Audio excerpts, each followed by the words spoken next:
What up, man? It's your big brother K-Rino, and on this um, observance of Martin Luther King Jr., we want to talk a little bit about the differences between the Martin Luther King that is presented to us after his passing, compared to the Martin Luther King that was present leading up close to his passing, to his assassination. Shouldn't say his passing because he was murdered. He was assassinated. Um, this is a common play that's in the playbook of the government, of the FBI, CIA, and all these cats. Um, they will hate you openly while you are walking the planet, while you out living and breathing and doing your thing, standing on two, galvanizing your people, um, uh, instituting change and revolution, and fighting for basic human rights. They will hate the ground you walk on. And then they will do everything in their power to wipe you out, to remove you.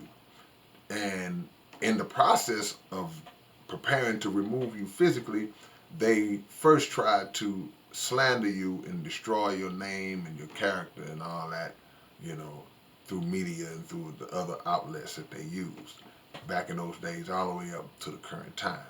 But once they finally have had enough of you, then they decide, okay, it's time to move on it, and then they will start to set up and create the circumstances that will eventually lead to your demise.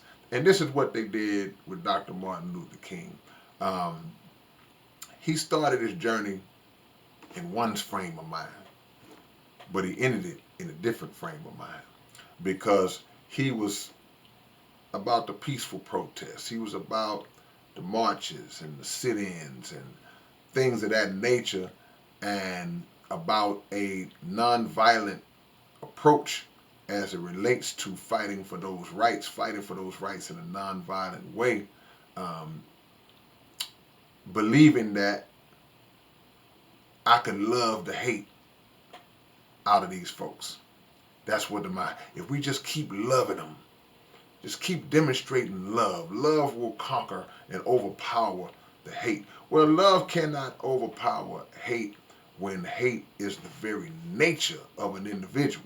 So he figured that out at some point, even going so far as to say that he feared that he had integrated his people into a burning house. He realized towards the end that, wait a minute, my way might not have been the most effective way, even though his way was absolutely responsible for a lot of the change that took place for black people in America at that time. We let's not be dismissive of that. But he was at a time polar opposite to the Honorable Elijah Muhammad and Malcolm X and people who had the philosophy of, nah, it'll be nonviolence as long as y'all keep it nonviolence. If y'all decide to cross over into the violence lane, then we'll be right in that lane waiting for y'all.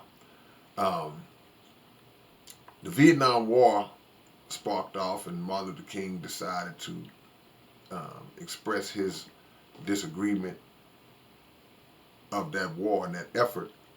And knowing the power and influence that he had, that became a threat to the United States government. And many believe that that was the last straw where they finally decided, nah, this guy got to go.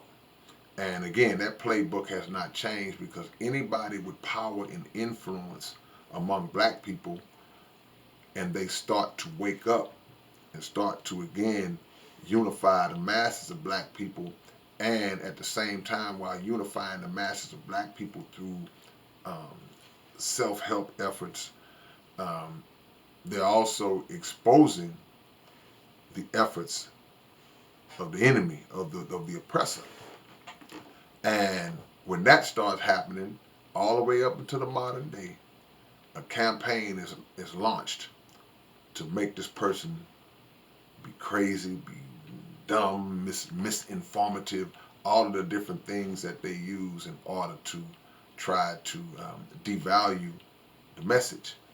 So the same that was done to Martin Luther King was done to people like Michael Jackson and different other entertainers. You don't have to just be a political figure. Just anybody who has the power and the influence. So I want us to be familiar with Martin Luther King, but be familiar with all of the aspects. Be familiar with him in one part of his journey, but more importantly, get familiar with the version of him towards the end of his journey, because was um, that was the one that pretty much was the hot button for this government, and it serves as a lesson because he was saying things back in the 60s such as black people need to redistribute the pain, meaning that if um, racist America was going to continue to mistreat us and beat us and deny us opportunities and oppress us in the ways that they were doing, then they're not worthy of getting our money. Stop spending your money with them. And he instituted efforts that um, made America feel it from a financial standpoint and show them, okay, well, these N words ain't dumb as y'all think they are. And you're not going to continue to abuse us, but enjoy our money. And that's a principle we got to bring with us into the modern day. We all live in neighborhoods that are not owned by us, and we're mistreated and disrespected and kicked out the store and rushed out the store and price gouged and all these different things.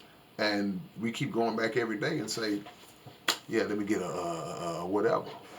So until we take pride and respect, have respect for ourselves, then y'all know the second part.